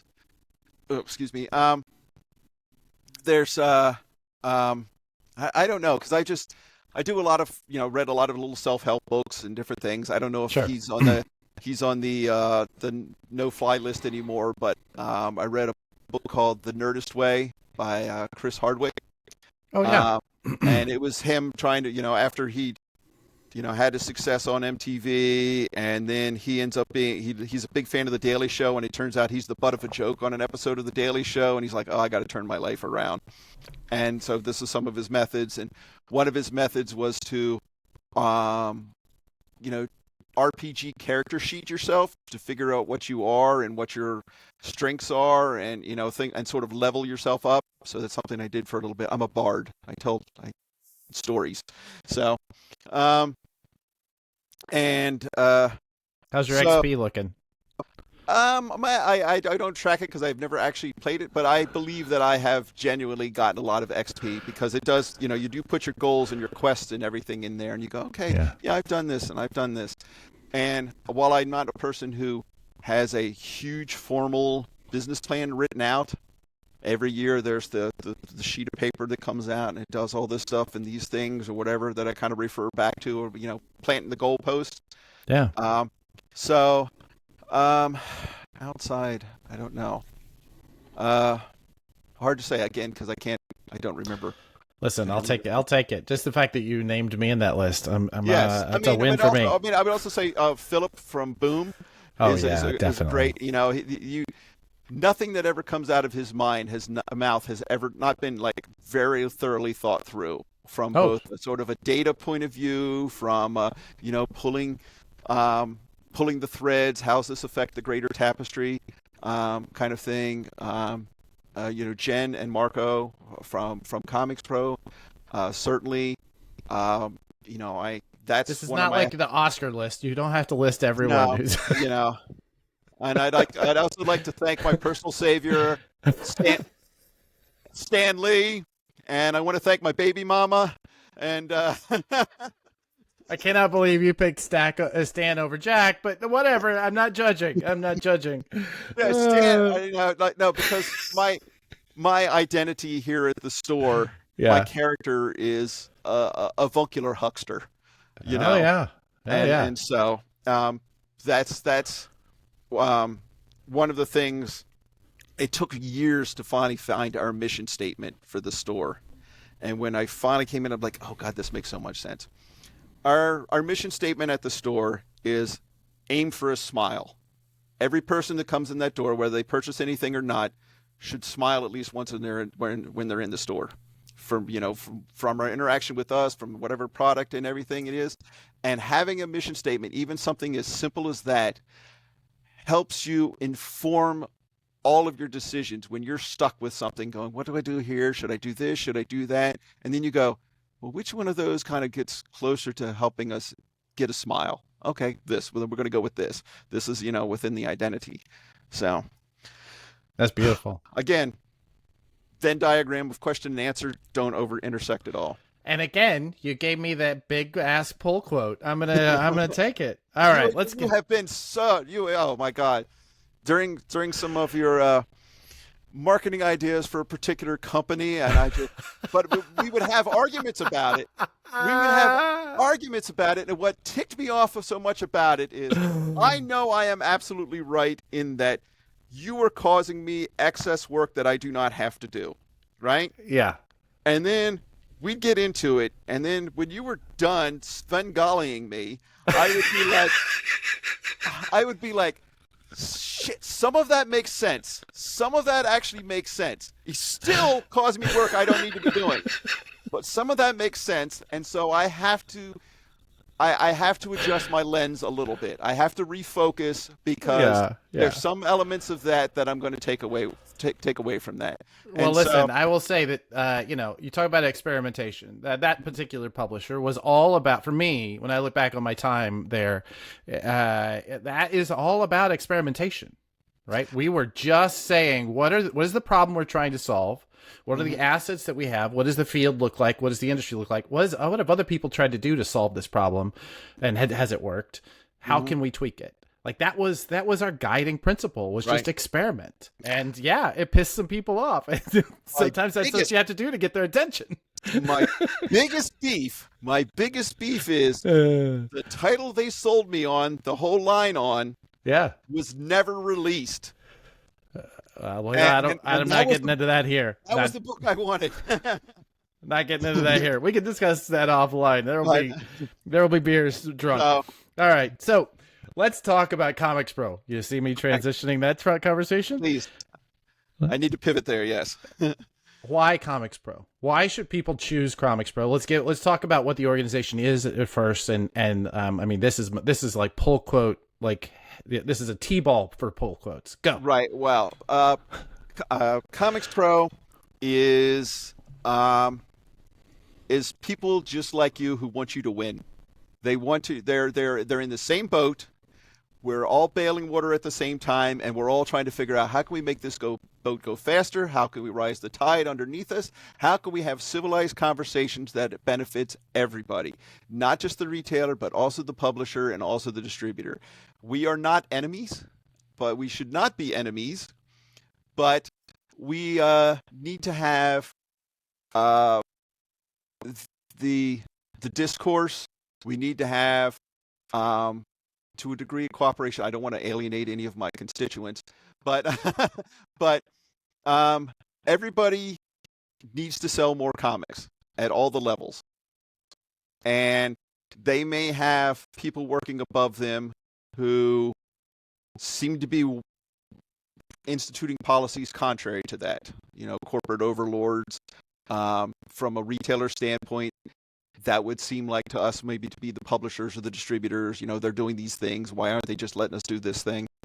But we also have to think that there's a layer below us, which are the customers. And when you're telling a customer you can't get a book or something, and it's legitimately, there's a reason for it. It may be a dumb reason, but there's a reason you can't get it.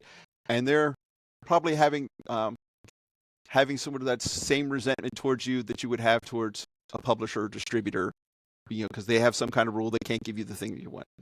So when I got into this, and like I said, I was too stupid to know what I couldn't ask for. It's Comics Pro is this um, uh, mechanism. It's this group where you can do so much more than just look at a catalog and decide what to order. It's it's a place for you to get ideas. It's a place for you to share ideas. It's a place to have the conversations and talk to the people that can actually make changes, and you can make a well-reasoned case to them and they listen. There are so many things over the years that I have suggested that have been adopted. Some of them failed, some of them succeeded. I think my worst failure was the DC Direct little mini catalog that DC did for a little while. I think that was my idea, and that bombed. Um, so, And I'm sure everyone there is still holding you accountable yeah, for that. I no, hear they call that the Joe Murray boondoggle. right. I think that's right. Yeah. That's why 15 years later they had that huge purge. So, so it's cooperation, it's communication, it's conversation, it's all the things you need to give you the tools to be the version of yourself you aspire to as a comics retailer. I know that sounds a little woo woo or a little Pollyanna, but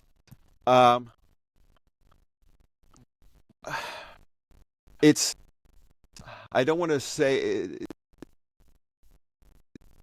before you decided to have kids, right? Yeah. And you're Okay. in that, and you're in that moment where do I have kids? Should I not have kids, or whatever like that? And everybody's going, I don't have kids. You know, your life's much simpler, and you don't lose IQ points. Or oh, kids are wonderful; they change your life and everything. At some point, it becomes a bit of a leap of faith that you can't know until you sort of join a little bit. And there's unfortunately a small element that's Comics Pro that you're going to have not necessarily dignified, but you're going to have productive discussions. You're going to have we're going to help you not have to reinvent the wheel. We're going to help you do some of the extra things that you want to do but never necessarily had time to research, or like we're going to be trying, like Shannon and Sienna are working on giving us all kinds of like handbook tools, educational tools, things to help you sell to libraries, things to help you do programming, emergency action plans, on all of those kinds of things. Things that you desperately want to do but don't necessarily have the time for, and we're going to help you get that done. You're going to find the people who are going to become your mastermind group. You're going to crowdsource information. Sometimes you can find stuff on Google, and sometimes it's easier just to post to the Comics Pro group and say, hey, who's the rep and what's the email for this? I need to order from Scholastic. Everybody's like, Tony. Okay, here's Tony's email address and everything. So it's knowing that you have a back room of people who can help you in its sort of own way. Now, technically, it is promotion, advocacy, communication, and education, which I help pen those four things. So That's a pretty big spread. I mean, that doesn't. To go back to your conversation about mission statements, would you say there's a primary goal inside of there? Is there one of those that is the I mean, is it, because I would say that, you talk to many members and they seem to think of Comics Pro as a lobbying group, as an advocacy group, right? Mm-hmm. And I will say that, many people outside of comics kind of hope that Comics Pro can be, or rather many publishers kind of hope that it can be a great way to communicate to retailers, especially now when we have so much everything's the decentralized. information flow is so decentralized, right? Mm-hmm. Is it education? Is it connection? what is the mission statement? Because it I sounds to was me like you guys are going in like 8 directions, right? well, Or we sorry, was that 5? I think you four, listed them. four. Four. It either Okay, spells good. it either spells cape, Uh because we huh. do superheroes, but I also feel like right now Epoch. we, we need to pivot. We need to pivot a little bit away. We may need to acknowledge that we may need to pivot away from superheroes a little Yeah. bit, but we do need to pick up the pace. We're going to set the pace. Comics Pro sets the There we pace, go. There we and go. so promotion a little weak on advocacy. Advocacy comes from communication. Okay, advocacy is an outgrowth of the communication. Retailers communicate problems to us. Yeah. We offer opportunities for them to talk to the people who can make those changes, whether it be at the publisher level or the distributor level or creators or other retailers. So I think communication, I think the ACE part of it, advocacy, communication, and education all kind of go hand in hand.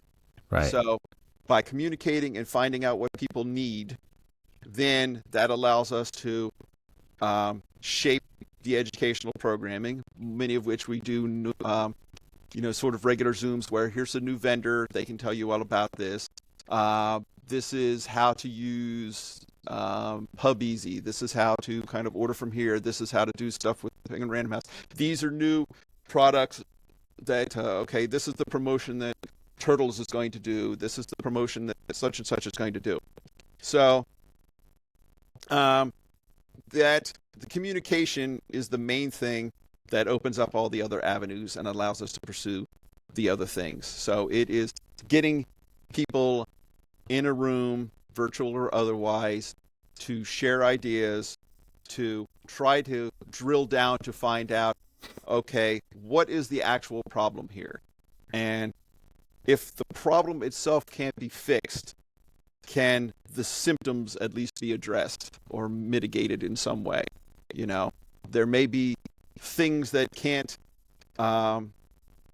be fixed for whatever corporate reason, but there may be a way for us to say, okay, well, if this happens, then this causes this. Okay, well, let's address that and see if we can fix that in some way or, Yeah. something. So I think communication is job one, and then that, unfolds the flower. So. All right. It's a good answer. I like that. Mm-hmm. So take me back to you guys are making this decision. Jen, I don't know if it's Jen's deciding she's going to step down into a smaller role. And who is it is there just a light bulb moment? You're like, yeah, coach, put me in. Or is there No. how does this go? How's this go down? So, we had a meeting or something, and then afterwards, they asked me to sort of, traditionally in the past, the directors were not necessarily involved in all of the day-to-day stuff of things. I, as vice president, I took that position not to ascend to the presidency, but just because I wanted to be in the room for conversations, even just to hear it, to see if I could help or anything. So I kind of just shoved my foot in there and kind of just kept pushing the door open a little bit wider. Right. And so to sort of build up a level of trust with Marco and Jen. And when Jen said that she was planning to step down because she was going to have a very busy year in her personal life and she wouldn't necessarily be able to give as much attention as she wants, because she has set a high bar for herself, and the amount of stuff that she did and how far she took things and carried the football is amazing. And my aspiration is just to not embarrass Jen. Would that we could all achieve that goal. Yeah. Right. And so when they floated the idea that, okay, well, we kind of like you to be the president, I'm like, well, when she said it's a stepping down, and I immediately started throwing out other names, and they're like, no, we kind of want you. Okay. Let me think about it. And then that's when I was able to, a couple of other things fell into place that made me go, all right. And it's the presidency, or the president of the board job is a job that puts us, you'll get out of it what you put into it. There have been passive presidents. There have been very active presidents. And, since we have Marco, since we have Jen, since we have a very active board, I could just sort of sit back and just sort of, parade out every once in a while to, I could just do ribbon cuttings if I needed to. Sure. But that's not sort of how I operate. And so I kind of came along with it. I checked with all of, the board. I kind of felt out my, other people to see, and sort of said, okay, I think I'll give it a try. And if I can't do it, then I will pass it on to somebody else who I think can do it. But my main goals are: don't screw it up, don't break anything, and try to empower our membership and empower our directors to be able to sort of take control of different projects, so that way we can get more done. And given that it is a volunteer organization, we have all these things that we want to do, and we are disappointed in ourselves when we don't get them done on the timeline we want. But we do sometimes need to look down the mountain and see how far we've climbed and how fast our progress has been, and not be looking up and being disappointed that we're not at the summit yet. So, right. So that's what I did on my first day, was just say, okay, I'm going to try to give each director a certain purview to handle. You don't have to do all of the work yourself. Your job is just to sort of shepherd it, to have a contact point, and then make the team that you need in order to get the thing done. And then that way we have a little bit of accountability to say, how is this progressing? Is this not progressing? So that we don't have one person having to have all the balls up in the air. We can juggle more balls if there's more hands. So true. Well, tell me about the balls that are being juggled. What do you think are the biggest challenges you face stepping into this role at this time? We came off of, strangely enough, came out of a peak during post-COVID or waning COVID or whatever. So, but money is getting tight. Stores are closing. The biggest challenge we have right now is sort of morale, to remind people that there's opportunity in change. Yeah.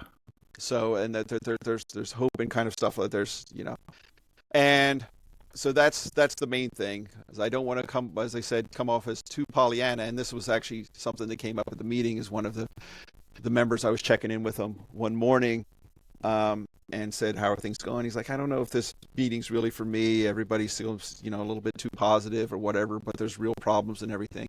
And so I listened, and some of the stuff he's good, ideas. Maybe we need to do some education on financial planning. We need to do education for KPIs, or different things like that to sort of figure out your metrics, but just to listen to the different voices saying, this is the problem I'm having, to acknowledge that yes, there is some problems. How can we work on these together? And then also just the day-to-day of trying to deal with so much new logistical minutia for dealing with this distributor and everything. So that's why the metadata project is so important. The comic industry comic data standard is so important. To try to fix that thing so that we can all move forward together, push, pulling the boat in the same direction together. We may be pulling it, but each distributor is kind of pulling at a slightly different angle, kind of canceling each other out. So if we can all, beeline together. Well, they're still a little bit forward. They're not going like this. They're kind of going like this, right? So we should be right in the center. They're not, they're kind of, we're tacking instead of going straight on. And so, right now we're working on rebranding a local comic shop day because that day kind of lost its identity, and so that's something where we're like, okay, we're gonna not necessarily punt, but we're gonna do it soft this year because we're gonna really work on it. We're starting now to build it big for next year. Working on building more membership to try to, so that way, if we are a lobbying organization or an advocacy organization, the more people we have in the seats, the better, the louder our voice can be. And I mean louder in a good way, not in a, you know, just a whole bunch of people screaming at the same time, you know. So. Yeah, we've both been in those rooms. Yes, I was also one of those people. I know that you know, in years past at RRPs and Comics Pro meetings, I would be the one who would, you know, bring up something and bring a valid point up, but sort of say it in a snarky way in order to kind of get the applause or whatever. And I realized that's not the way to do it. No. Kind of matured past that. So, but I've been all of them: Callow Youth, you know, Little Firebrand. Now I'm hoping Elder Statesman. So. Man, I hope someday to be through my Firebrand stage. That'd be wonderful. What do you think the future of comics retail looks like? The future, what is that next year, next 5 years? What do you think? The future of comics retail is tapping into the new audience that already exists that we don't serve. In that the best-selling comic art books, you know, comics, not periodicals, are your YA stuff, your manga, things like that, which has a huge variety of subjects and stories and everything, where periodicals basically only come down to horror and superheroes. That's all we have in periodical form at the moment. And there's no, I think one of your other guests, I don't remember who, said that there's no transition from Dogman to the X-Men necessarily. They're kind of two different things. So we need to acknowledge that audience, figure out how to tap into that audience, and figure out how to get ahead on that audience in a way that we used to be able to do with periodicals.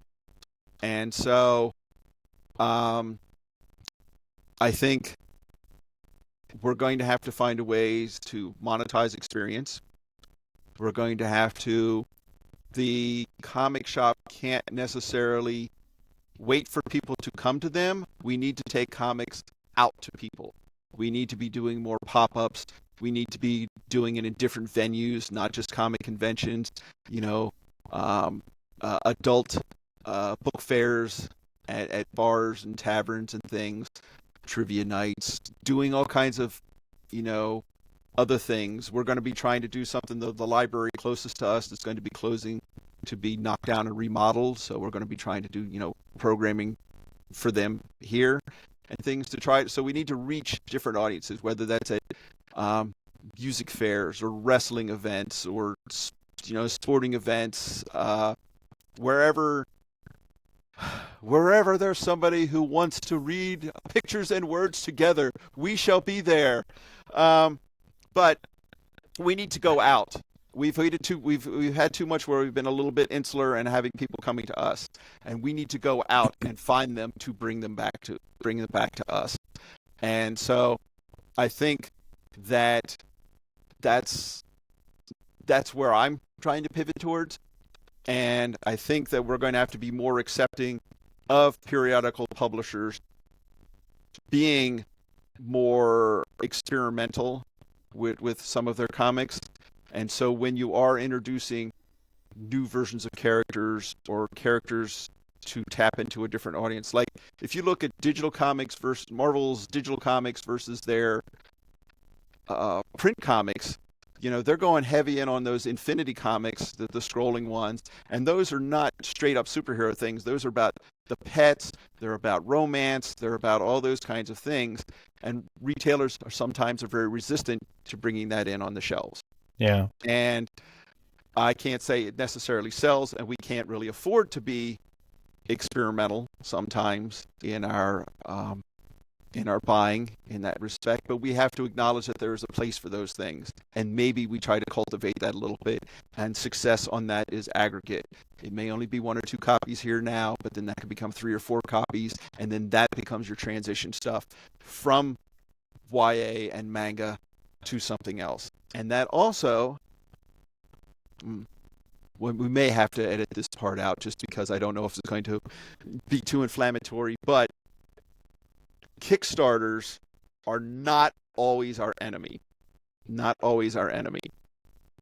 Because there are products that are never going to end up being in a store unless the publisher gets paid up front for it. Just as we ask for returnability, to a degree, that's a publisher's version of returnability. And so we may lose a sale, but it's a sale we never had because it was a product that was never going to be able to be created here. And just as the stuff that we have in comic shops, you could buy elsewhere, you could buy online, the experience is here. There are people who will come in to buy some of those Kickstarter items. You know, we've done some Jeff Smith ones.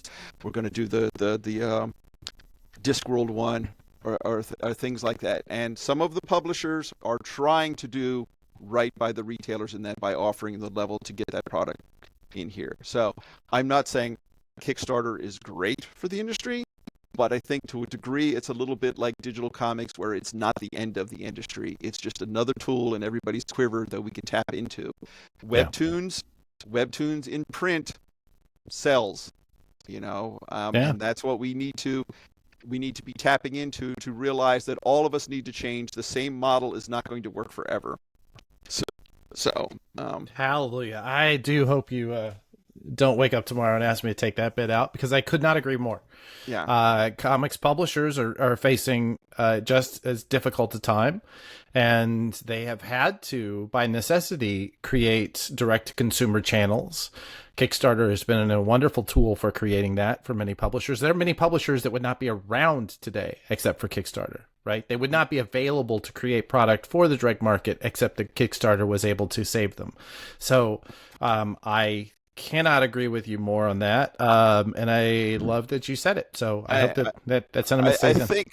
I think that it's important to realize with them is we are, this is my other theory, is we had the Golden Age, Silver Age, Bronze Age, Modern Age, and with the publication of New 52 Justice League #1, we entered the Hollywood Age. And the Hollywood Age is when Warner Brothers subsumes, DC gets eaten by the Sarlacc pit of Warner Brothers. Marvel is bought by Disney. Everybody's just chasing the option money, like, Image and Boom and IDW. These creators are creating these books just to have a script to show to a storyboards and production designs to show a brain dead Hollywood executive. And so that became what was propping us up. And that's also that's where all the money was. And also there was a huge talent drain from comics to Hollywood. And that, since streaming turned out to be an underwear gnome scheme, and that's all going to fall apart here soon, that Kickstarter, to a degree, is going to have to be the new way for some things to get funded to keep product into our store to find out what works. Sure. And I think that it's an opportunity. It has a lot of real value in our ecosystem. So coming back to that subject, and it is something I was hoping to have some time to get into, and we are going long, so if you need to go, just let me know. How would you say that publishers should be thinking about the direct market?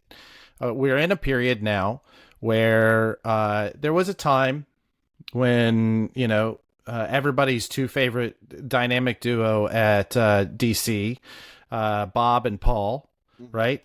There was a time when they created, essentially built a system around the direct market, and the direct market was really it wherever its nose was pointed, that was the direction the industry was going.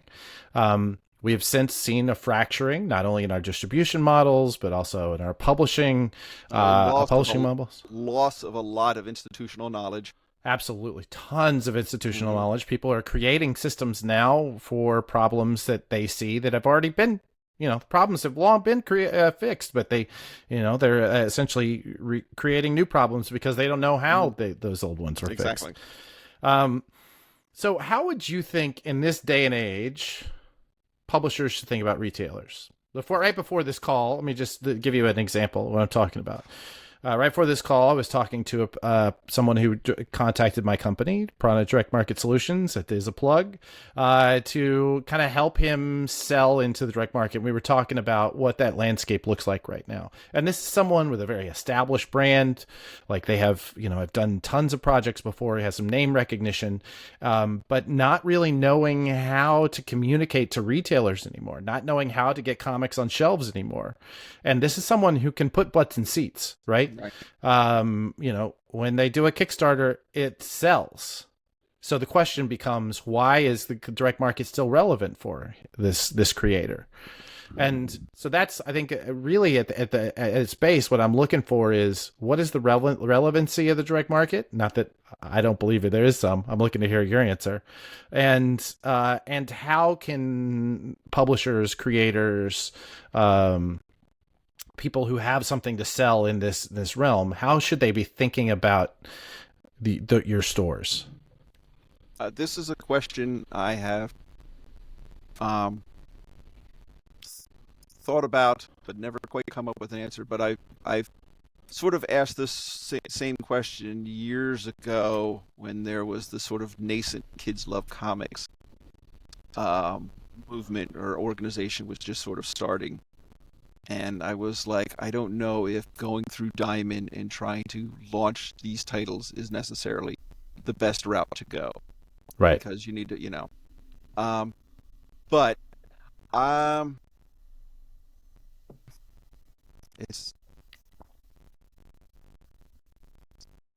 when somebody contacts us, a small creator, well, a small indie creator or something like that, or self-published comes to us and says, "Do you want? Can you sell my comic in your store?" And I say, "Probably not. I don't have the bandwidth for that. It's probably going to be sitting on the shelves. I don't know your track record. I don't know if you have, if there's going to be a second issue or anything like it. However, the best advocate for your product is you. And I will give you any opportunities you want if we are doing store events or anything like that for you to kind of come and try to promote your book here. You're the one who's going to be able to hand sell it." The direct market is sort of like that creator. If you can partner with them right, they will become amazing advocates for your product. They can energize people. There's titles where I'm like, I have no idea how anybody sold any copies of this, and yet there's another store that's moved 400 copies of it, and not because of an exclusive cover. So it is still a successes aggregate game that it's hard to hit everybody all at once. Um, but if you can work with them, they are a channel. They don't necessarily have to be your only channel, but don't work necessarily antagonistically towards the direct market. Supplemental sometimes. I I don't completely have a good answer for that. Yeah, but see, that's the thing is, if we work together, we can find that new market to make that transition. We can be that bridge from um from the new to the known, if that makes any sense. Yeah. And so you do have hundreds, thousands of years of retail experience hawking these products in there. I mean, institutional knowledge is also the retailers. Sure. So when and it's also, I mean, so many of the publishers and distributors just pilfer the talent from retailers. I mean, you know, I've known publishing reps who have like literally walked into my store trying to steal my staff right in front of me before, but We gotta find passionate people somewhere, and you've done all the hard work for us. exactly. So you do have passionate people who enjoy this stuff, Yeah, and so there's we have, because of the institutional knowledge drain. Um, I'm excited right now because I am seeing publishers trying stuff again. Some different promotions. IDW's been doing stuff with Teenage Mutant Ninja Turtles. DC's trying a few things or whatever like that. Do I think they're necessarily going to succeed? I don't know, but they're trying. They are sure. listening and they are trying. They may be DC Direct action catalogs. That Murray fiasco again. They may be the new version of that, but they somewhere. Well, actually, look at it this way: Record Store Day is incredibly successful because they learned from Free Comic Book Day, Yeah, right? They stole that from us, and although we stole it from Baskin Robbins. But yeah. I remember reading that issue. Yeah, we did, but we took it in a different direction. We made it a party other than just giving away straight ice cream. Batman Day and a lot of, all of the big box stores and everything like that ultimately look at our model, see success in that stuff, and then sort of swipe it, which is part of our problem, right? sure. But that means that the direct market were the innovators. And I believe we could still be the innovators. And that's the kind of relationship we should be cultivating with the publishers and distributors to find the way to move the stuff and create the excitement for the stuff. And as I said earlier, find the next big thing tomorrow's next big thing today at your comic shop. That's and good. And that's always was just as we're kind of a taste barometer at the same time.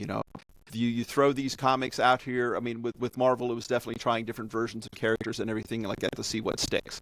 We're Right. the place where you're going to find out where that sticks a little bit, and we're going to find out who that audience is and everything. So there's no silver bullet. There's no panacea for this, but I think we are still relevant. I'm gonna beep here so I sneeze. Mm-hmm. You're not going to sneeze. I'm gonna sneeze. God damn it! It's just gonna sit there.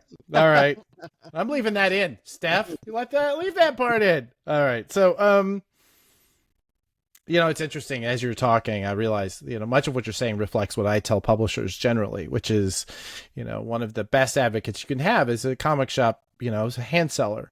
And the real challenge is, how do you get them excited to sell your product? Because they get shit thrown at them every single day, and how do you cut the noise to that person who's going to be passionate about your product? And that's the real challenge. Nobody is, we have to figure ways out into that, To give an example of something that I think, because of comic shops, has definitely moved more copies than you would have thought. The book, it's Lonely at the Center of the Earth. It's I think it's Zoe Thorgood. I'm not quite sure. This was a title I had never heard of. It's an Image autobiography. I'd never heard of it at all. Comes across, Comic Hub publishes a list of these are the best-selling trades from that are on a sale list here. These are the best-selling trades that have gone through Comic Hub. And I'm like, Yeah. What is this book? I've never heard of this book. And then somebody pipes in and goes, oh, yeah, we're probably the ones that have been moving all those copies. We've done it as a book club. And then and I start asking, and then all of these stores have scooped this book up and done it as a book club, and we did it as well. And, suddenly it's our best-selling title because of this book club thing.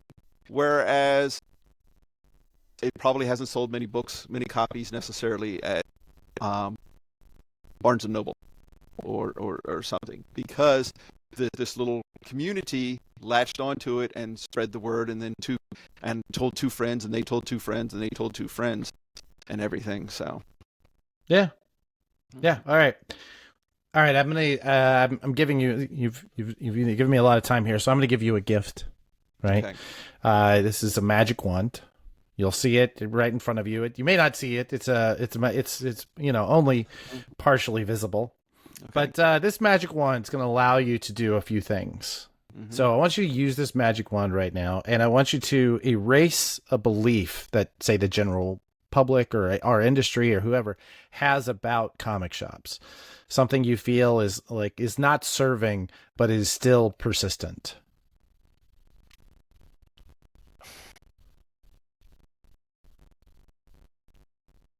Not all of these have answers. No, I think we've moved past the. I think we've moved past the comic shops are dingy places. I think Though there some might still are. there's some are still are. Yeah. Um, they are not without their certain charms for a certain type of person, but True. um, I think what I would like to wave away is that you have to start with number one. No matter what you come into the comic shop to buy, you have to start with number one. You have to go all the way back to the very beginning. In no relationship, when you met your beloved partner, right? Gabby.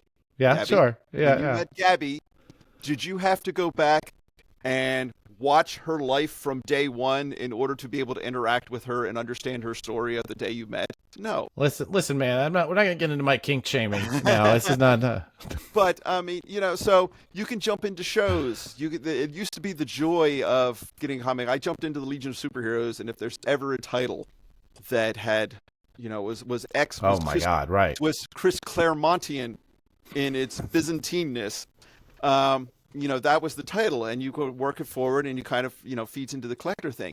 So whenever somebody comes in here and they want to, oh, I want to read some, Spider Gwen or something like that, you don't have to go back.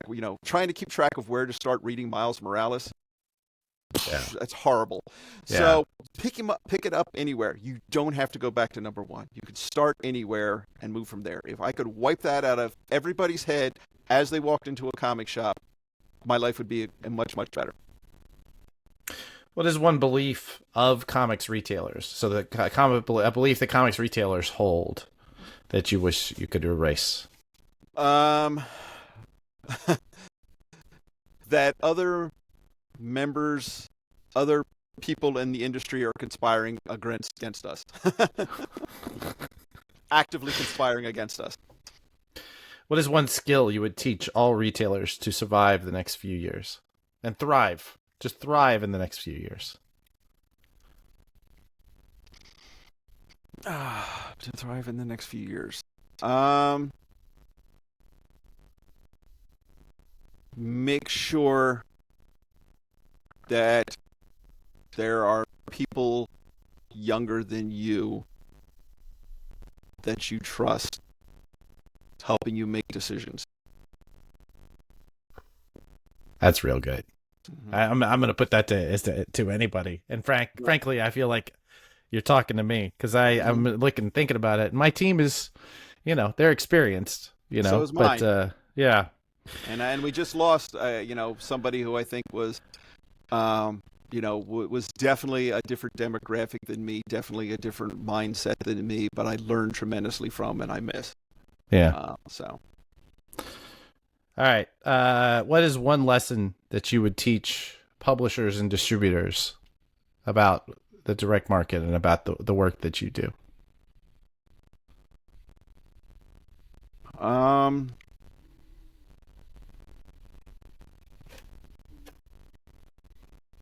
The easier, the better. We have so many time constraints. We need to treat all of the marketing and all of the efforts sort of like the reason you send out press releases. Like a press release, the idea behind a press release is you want to write something that somebody at a newspaper who doesn't have any time to get anything done can just change one word on and do it. The only reason this is getting printed is because they had space to fill and this saves me a lot of time. Too much stuff coming from publishers and distributors, well intentioned, ends up wasting a lot of our time, eating up a lot of our time we don't have. So everything gets lost in the noise. So trying to find, which was the problem I had with some of your shenanigans in the past, is that okay? This is a time suck. Okay, we need to give each other time. Whatever we can do to give each other time is going to be incredibly helpful. That's interesting. I don't know that this is a conversation probably for another time, but I do think that there's a tension that you're presenting for me, because as a marketer, my job is attention. Right. My job is to catch your attention and then feed you the information that I want you to process during that time. And there's often a lot of information I need you to process. So the more of your attention I can get, the more I can give you. But I get it. Sometimes good attention, bad attention, but attention is attention. If everybody is screaming for my attention at the same time, nobody's getting my full attention. Which is sometimes why I have to twist your arm. But I will say it's not the tool for every job. But see, that's in that respect, I'm very old school about it. In that, if you call me and we talk, I will listen and I will consider the product. You know what I mean? Not everybody necessarily has the time for that, or appreciates that. But I love, even the small guys. I would have never looked at your book in previews. You called me. I'll try a couple just because you sort of made the effort. And so, unfortunately, in this world of everything moving so fast, I would say actually what I would change for publishers and distributors. Sure. We need to rethink the timeline for everything. We are still working on a pen and paper, fax in your order form, previews ordering cycle. You publisher has to have the information 6 months ahead of time to the distributor, but the editorial doesn't even have the stuff sort of created that, so the information doesn't really get out, so we don't really have the cover ready for it, but we've got to get into our systems 2 months ahead of time and blah blah. That timeline is broken. That timeline is so broken. We need to figure out we need to move forward. We have different tools now.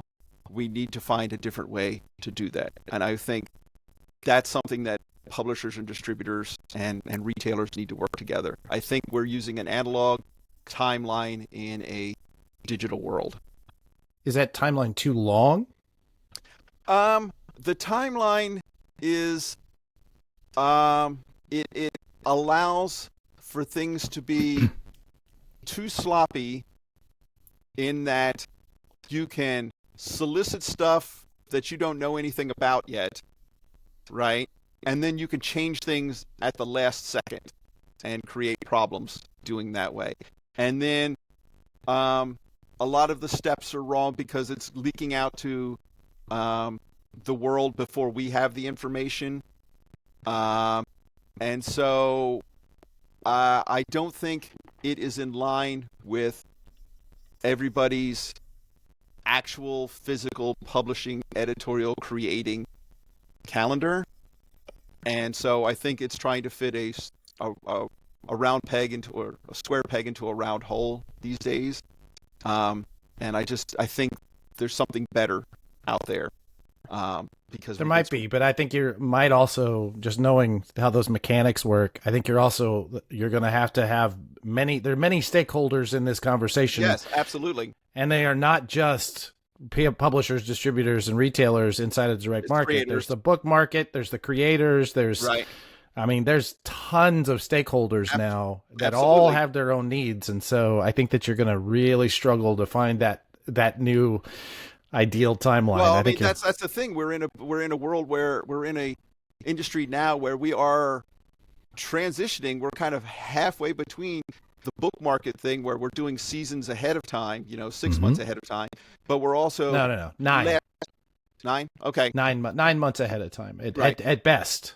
Right. But then we're also still we're doing this, we're going to get the images to you 36 hours after FOC's gone live, or the day after or something like that. So there is a disconnect between some of that. So some of it is, okay, get ahead on your work. Some of it is this, some of it's that. I realize that there's a lot of stakeholders in it, and that's an aspirational thing. I like the aspiration. I It just is have my aspirational. suspicions that you're always some of these things are always going to be with us. Oh, I So, agree, but you I know, think that the same timeline. as it ever was, man. It ever is always as it has been, as it always shall be. I think the timeline is broken. Um, You might be right. You might be mhm. right. We need, we again, the system was also built out of accretion and instead of by design. So we need to kind of look at it and see if we can't design a better kind of thing at some point. Yeah, you're gonna have to design it for someone, and someone else is gonna disagree. But I like your aspiration. Mm-hmm. What do you think is the biggest risk? I'll give you a moment here to look at Sorry. that phone. What do you think is the biggest risk facing the direct market today? Um,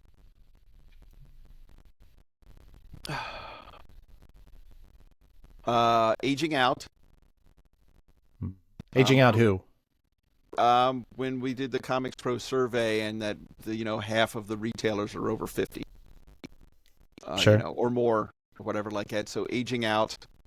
Um, the the biggest problem. Aging out, rising costs, economy under capitalized, and fatigue. Just it's been a rough number of years.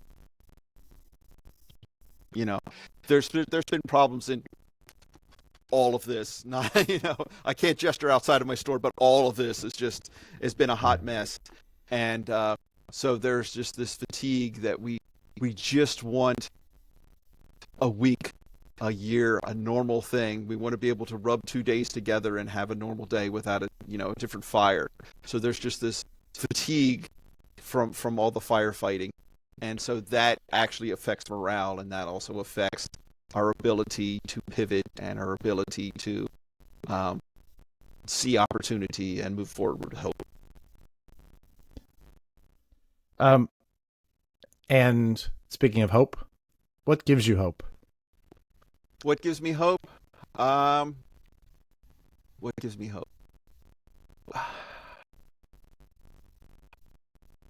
The number. Okay, I have not been one to accept a compliment at face value, um, or internalize it. Just sort of, oh yeah, sure, whatever.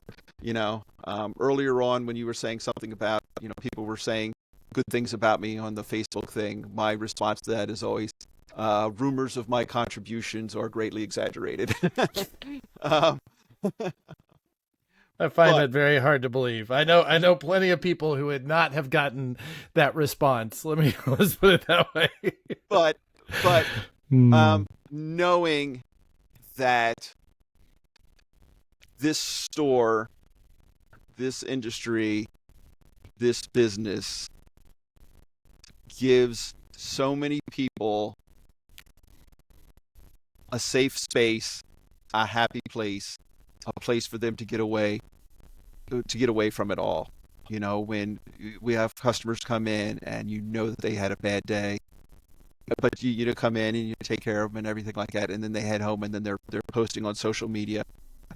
My day was terrible. I had to head to Captain Blue Hen to whatever. So knowing that my goal of trying to make a little bit of the world that I can touch a better place, and know that I am succeeding in that, and in the greater point of in the greater scheme of things, that there are lots of comic shops out there doing that same thing, making the world a better place in a small way. That has that success is aggregate and has a big effect on people. So again, very Mr. Smith Goes to Washington, very Pollyanna, but I do believe that. So. Listen, we need that. We need that. We need that hope. All right, we've now been going for just over 2 hours, which means there's Ed Greenberg and like 3 other people are watching. What do you want to leave them with? What is there anything else we haven't covered that you want to talk about? Is there anything you want to last wishes for the audience? Definitely If you're a retailer, definitely consider joining Comics Pro or reaching out or having us reach out to you to,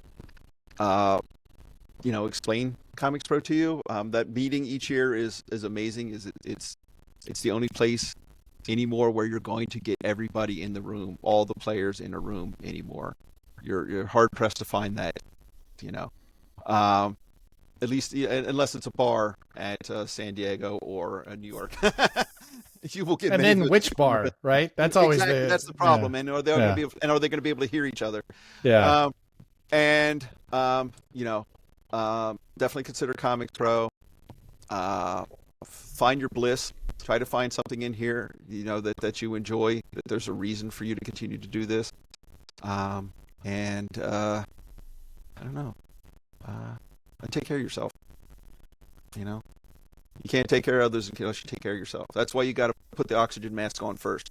So, Amen, Joe. This has been a genuine joy, and just the sheer number of times you said success is aggregate. I feel like I need to make that T-shirt now. If I ever do merch for the 4 or 5 people that will watch every episode, it's going to be that. This is wonderful. Thank you so much. Where can people find you? Where can they find Captain Blue Hen? Where can they find Comics Pro? Comics Pro is at comicspro.org. We have a Comics Pro Facebook page, and I think we may now have an Instagram. We have Captain Blue Hen, captainbluehen.com. We're also on most of the socials at Captain Blue Hen. That's blue with the color and hen with the chicken. So, that's about it. Our social media presence could be a lot better than it should be, but speaking of Captain of Goblin Market, they were very irritated. I think that I didn't ask them about where the name of their store came from, and we haven't even discussed this, although it was the previous guy's name. So right, we don't have to. Basically, he was his high school teacher. He was getting ready to open a comic book shop because he was really good at bowling and he was winning comics off of his future partner. And they, so he had a contest, or he asked the students to come up with a name. And Blue Hen, because we're right next to the University of Delaware, and it's the Fighting Blue Hens. And Captain, because apparently a whole lot of superheroes have military rank. I guess I'm not exactly sure what service Captain Marvel was in. Not Marvel Captain Marvel, Shazam Captain Marvel was in. So that's I'm not sure either. Yeah. Wonderful. Thank you so much, Joe. I really do appreciate it. Hi again. Thanks so much for watching Comic Industry Insiders. It, as always, is our pleasure to talk to the movers and shakers of comics and to bring you those conversations. We'd love it if you'd support us with a like and subscribe, and telling your friends is always good, but really what we want to do is hear from you. Any questions, any suggestions you have about our show, any suggested guests, frankly, anything at all, we'd love to hear from you. Our producer is nearly always Stephanie Gerk, and our researcher is Anthony Militano, who makes me look much smarter than I am. All right, guys.